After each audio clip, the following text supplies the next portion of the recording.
Hi friend, in this video we will be discussing about variables and data types. So let us start the video. So when we discuss about variables, we will know what are variables. So variables are nothing but storage location and it is associated with some symbolic name. And variables store some known or unknown quantity of information. So that is the main purpose of creating any variable. And there is some method or some process to create the variable in PowerShell. So we have to follow that process. So what is that process or method while creating the variable in PowerShell? So we have to use the dollar sign. So any variable in PowerShell should get started with dollar sign, and after that we have to give the name to that variable. And when we want to assign any value to the variable, so we have to use the equal to sign. So left of this equal to sign we have to give the name of that variable, and right side of this one the value will get assigned. And we cannot use the digit while creating the variable in PowerShell. So those digits are from 0 to 9, and variables are not case sensitive in PowerShell. So either we can use the lowercase or we can use the uppercase, and we can also access using any other case as well. And all the variables created in PowerShell are object. So it has methods and properties using which we can manage the variables more effectively. And variables in PowerShell is not text. We cannot use the text manipulation methods on any variable. And basically two kinds of variables are available in PowerShell.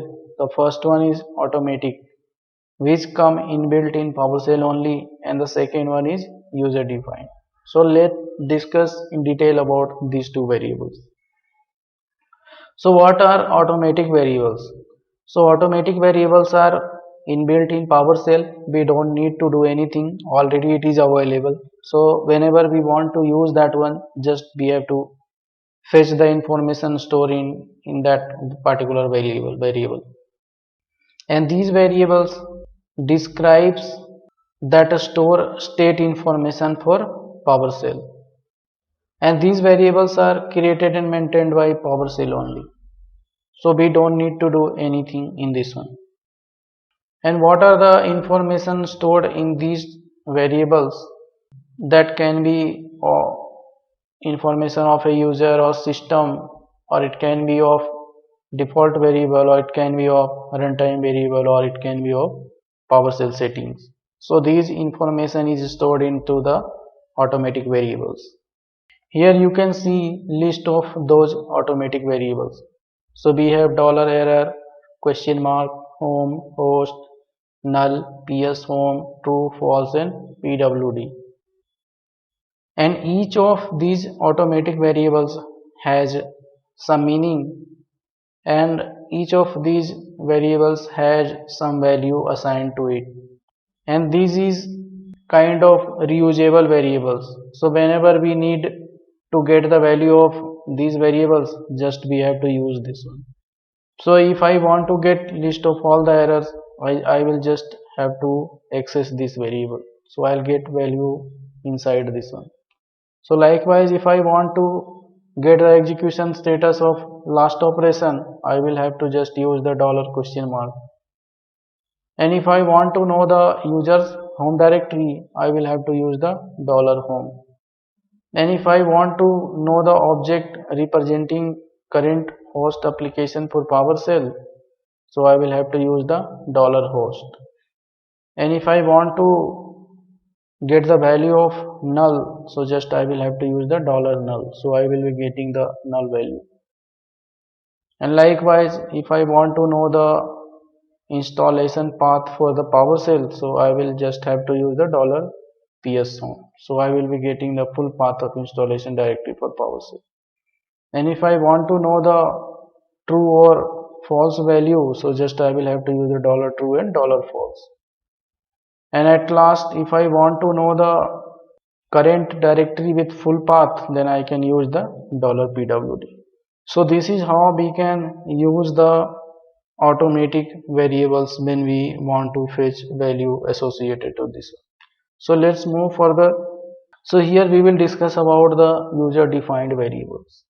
So user defined variables are those variables which are created and maintained by user itself. And by default, when we create any variable in PowerShell, so that is available till the Windows PowerShell is open. So as soon as we close the PowerShell, so that variable also will get discarded. And here we have list of all those commandlets using which we can manage the user defined variables. So what are all those commandlets? We have new hyphen variable, get hyphen variable, set hyphen variable, clear hyphen variable, and remove hyphen variable. So using the new hyphen variable, we can create any new variable. And here you can see example as well. Here you have to keep in mind that when you are using this commandlet, so you don't need to give the dollar sign here. Just you have to give the variable name and value. And if I want to fetch any variable, I will have to use the get hyphen variable. So here you can see the example. And if I want to change the value of any variable, we have to use the set variable, and after that we have to give the value. So new value will get assigned to the existing variable. And we can also create new variable using this one. So if variable is already available, so the new value will get assigned to the existing variable. If the variable is missing, so new variable will get created. And if I want to delete the value of any variable, I will have to use the clear hyphen variable. So this will assign empty or null value to the existing variable, as you can see here in example, and this is equivalent to $age equal to $null.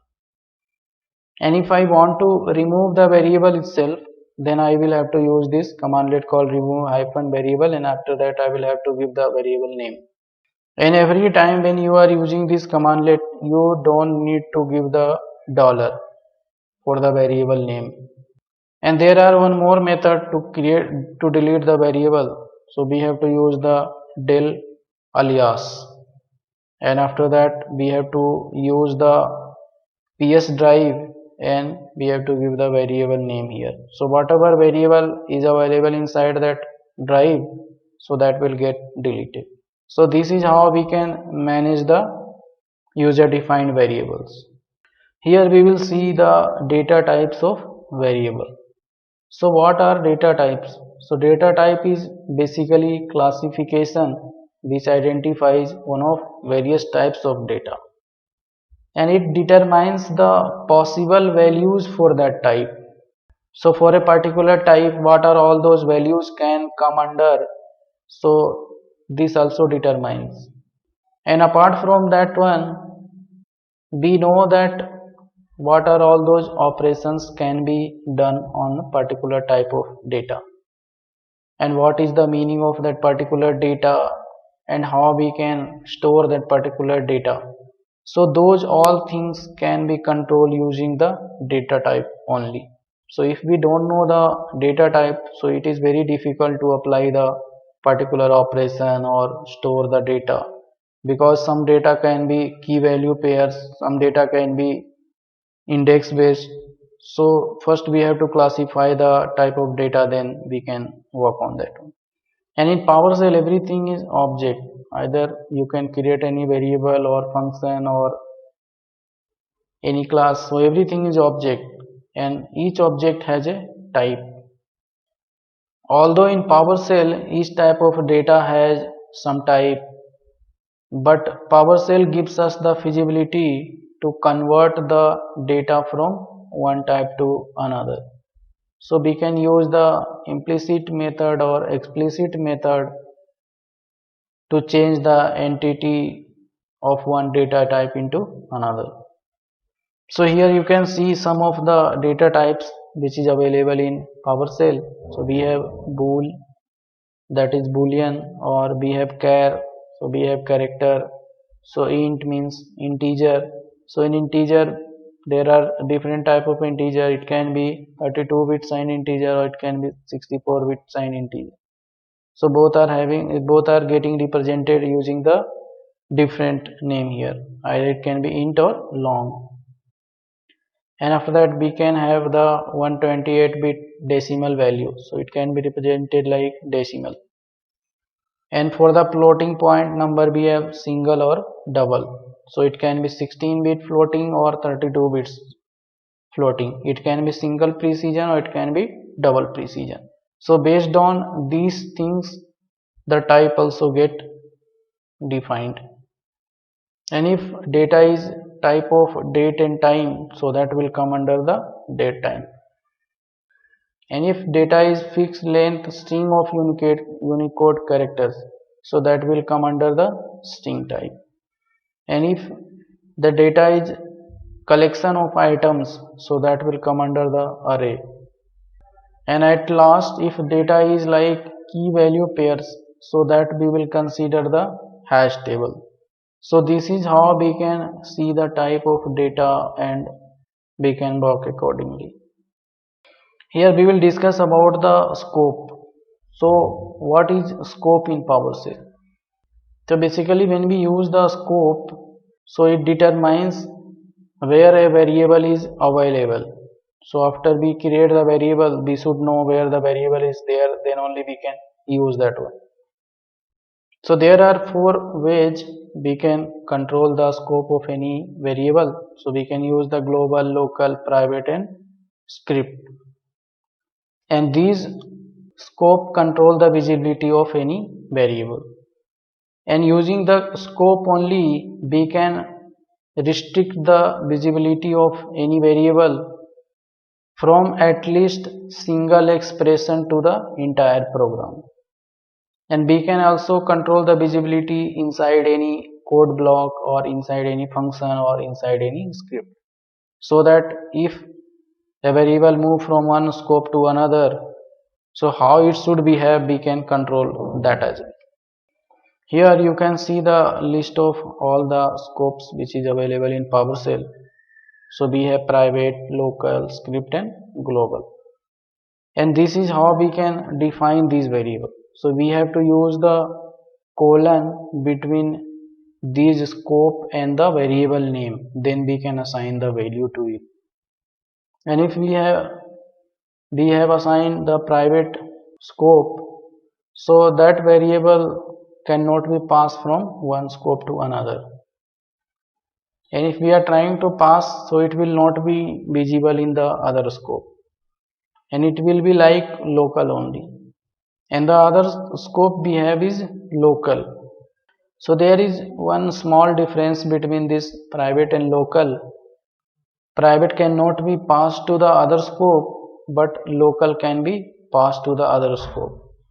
And it is read only when we pass the local variable from one scope to another.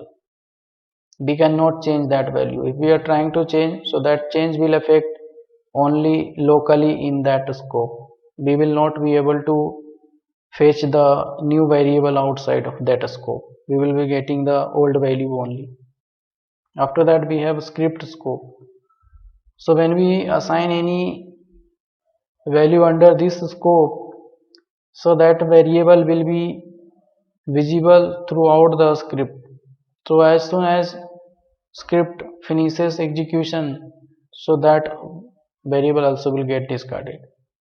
And at last we have global scope. In global scope, the variable will be visible throughout the session. So if the session gets closed, so the variable also will get discarded.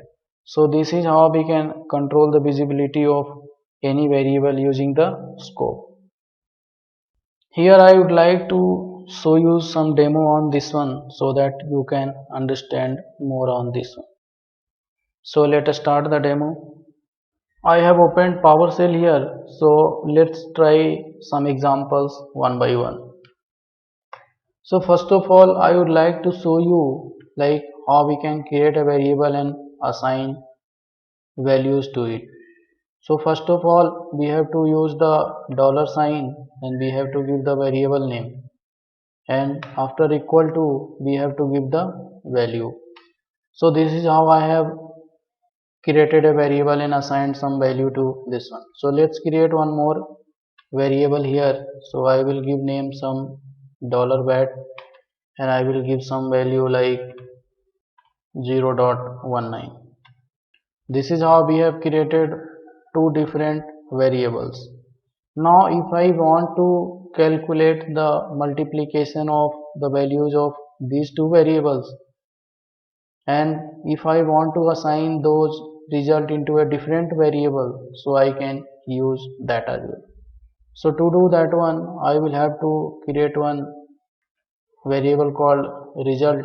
You can give any name here, and after that I will have to access the variable what I had created, that is amount, and to multiply that one I will have to use the star, and again I can give the other variable name. So this is how the value under these two variables will get calculated and it will get assigned to the third variable. So if I want to know the value of this one, just I will have to print the variable. So whatever the value contains inside this one will get printed over here. And if I want to call this variable inside any string, so we can do that as well. So I will create here new variable called text, and under the double quotation mark I will write something like net amount dollar.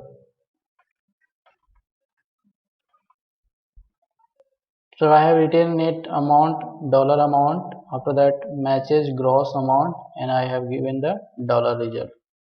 So if I execute this one, so this string will get interpreted and it will get assigned to this variable. So whatever value these two variables has, so that will get replaced by the values of this one. So if I am printing the variable, now you can see that we got number instead of this dollar amount.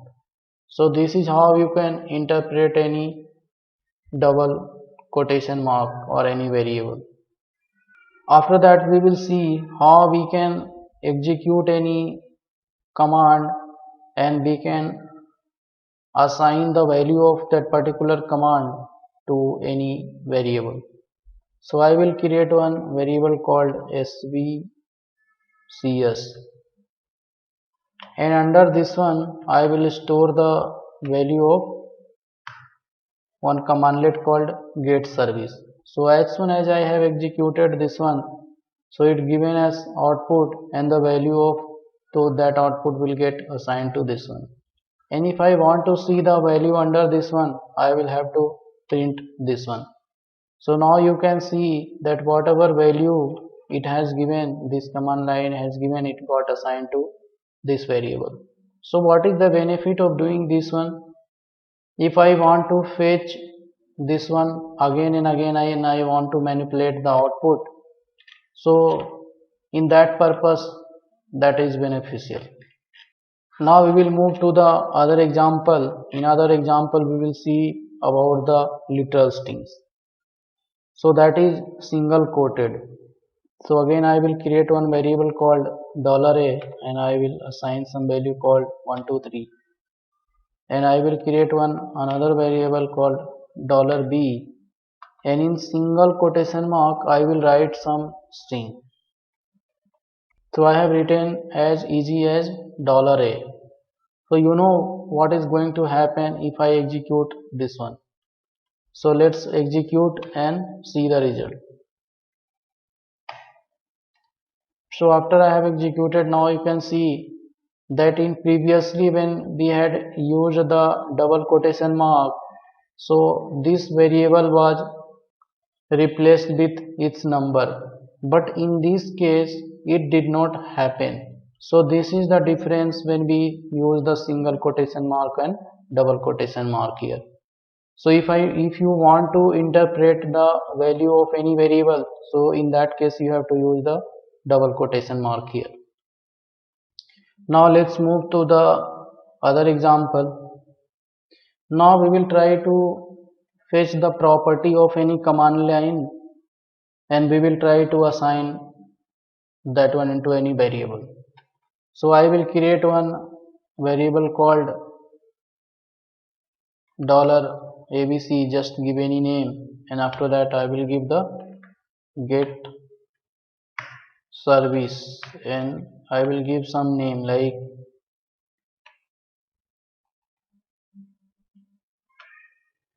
so this is the name of the service which I am trying to fetch.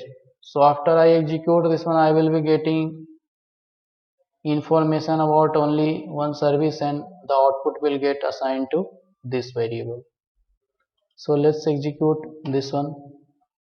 And now if I want to interpret that one, so let's see.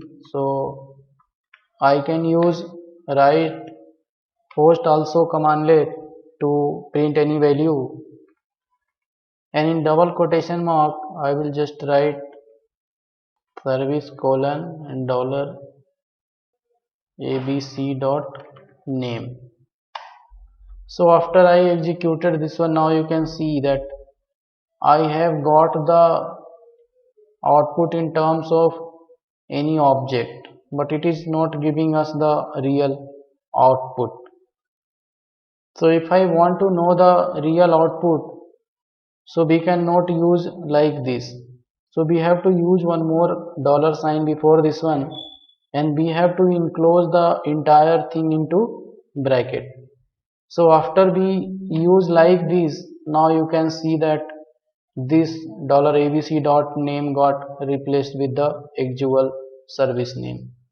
So this is how also we can interpret any property. And likewise, if I want to use any command inside the double quotation mark only, so we have to use like this only. So let's see the example for that as well. So I will have to use write host commandlet to print any variable, and I will write something like the date is, and after that I will give the get date. So after I print this one, so this is actually commandlet which gives us the current date, but since I have used in double quotation mark, so it didn't get interpreted. But if I want to interpret this one, so I will have to use like this. I will have to use dollar, and again I will have to enclose the entire commandlet in bracket.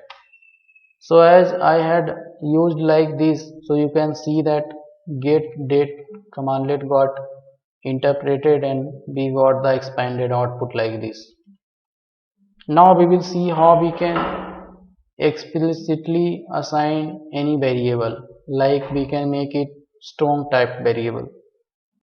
So actual value of the variable will be of different type, but we will be assigning that variable into different type. Say for example, we have var1 and it contains some floating number 1 to 23.5. So as of now you can see that this is floating and this is variable. So if I am executing this one, so the type of this variable will be automatically floating. But if I want to make it strongly typed as integer, so I will have to use like this. So after we use like this, although the value is floating, but we will be getting the variable as integer. So let's execute this one. Now if I try to get the type of data of this variable, so you can see that it is of int 32, means it is of integer type. So this is how we can strongly type the data. And like this only we will be seeing other example. In other example we will give here var2, and again we will assign some floating point number. So here you can see we have again floating number, and here we have variable. Now if I want to make this variable into string type, so I will have to use like this. So after I execute this one and I want to check the type of this variable, you can see although it is floating number but it is of type string. So this is how we can strongly type any variable. Now we will see how we can create any variable using command line. So as I had told you in the slide, we have to use the commandlet called new variable, and after that we have to use the parameter called name, and we have to give some name to the variable. I have given pi, that is the name of variable, and I will assign some value to this one. So the value I have given is 3.1415926. So as soon as I have executed this one new variable got assigned. If I want to check that one, I will have to use the $pi. So whatever value I have assigned, we will be getting value of the variable. So this variable is actually neither read-only or constant. And if I want to make this variable either constant or read-only, so we have to pass one parameter called option. So let's create one new variable. Once again here I will give name as pi2, and again I will give value 3.1415926, and here I will have to use the parameter called option. So in option either you can use the read only or you can make it constant. So if you are creating the read only variable, so you will be able to delete the variable, but you will have to use the parameter called force. So I have chosen read only option. So let's, and now I will use the commandlet called remove variable, and let's try to delete. So after I try to delete this read only variable, so what option we got? We got the error like cannot remove variable because it is constant or read only. But if it is read only and still I want to delete this one, so I will have to pass a parameter called force. So this will delete the variable read only variable forcefully. But if I want to create the variable as constant, if I am selecting this option, and after that if I try to delete that variable, so we will not have that option. So this is the difference between constant and read only. In constant we cannot either delete or change the variable, and in read only we can delete and change, but we have to use the force parameter. So now let's move to the other example. Here we will be seeing how we can use the local scope. So to see that one, I will have to create one function. I have given the function name as test.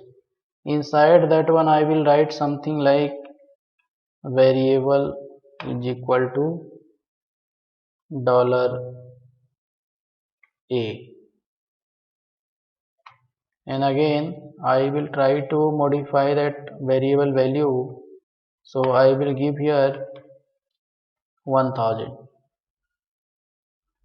So I have created the function. Now I will assign some value to this variable $a 12. I have assigned this value, and now if I try to call this function, let's see what happens. So you can see that for the local variable I am trying to pass this variable from this scope to this function scope.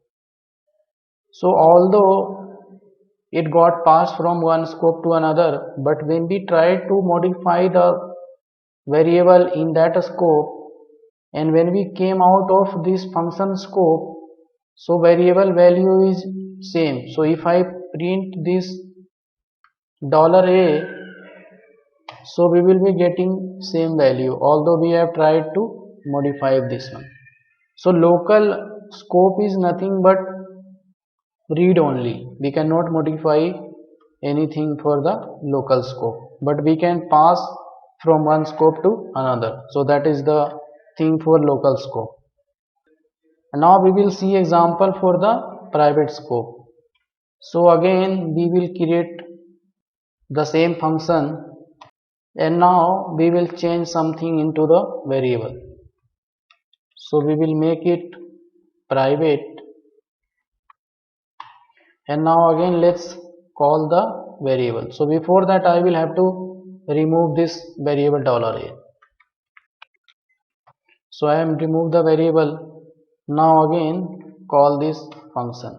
So after I have called this function, now you can see that although everything is same in this one and in this one, but in the first case we are getting the value what we had created here, but in the second case although we had created the variable, but this function is not able to use that variable.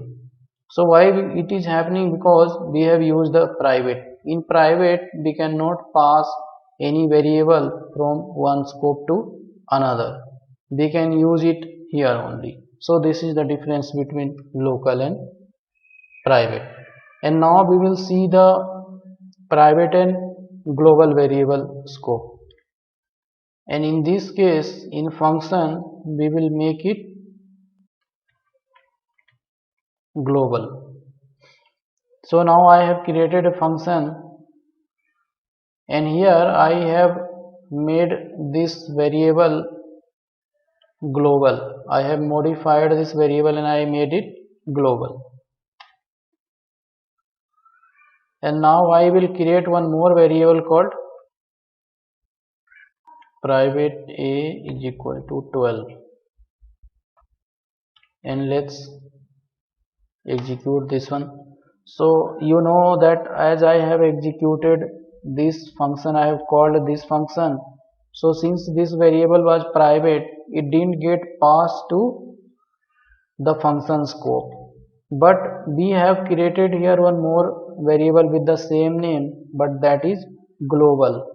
So if I try to fetch this variable $a, so in that case we will be getting value as 1000. So let's use $a here. So now you can see that I have used $a, and whatever value we had created in this scope, we got the same value. So this is happening because we have used the global. So if we make any variable global, so that will be visible throughout the session. And after I close this PowerShell session and reopen that one, so that variable will not be available. So this is how I have explained you different types of demo. So let's move further in this one. This is how we have come to the end of this topic. So to summarize this topic, we have learned about the variable. We have seen what is variable and different thing about variable. We have also seen kinds of variable like automatic or user defined. And after that we have seen data types of variable. So either it can be integer or string or hash table or array. So we have seen those kinds of variable. After that we have seen the scope of variable like local, private, script and global. So we have learned about that also. And at last we have seen the demo of how we can manage the variable or create the variable, or how we can manage the scope of any variable. So I hope this was helpful to you, and that's all in today's video.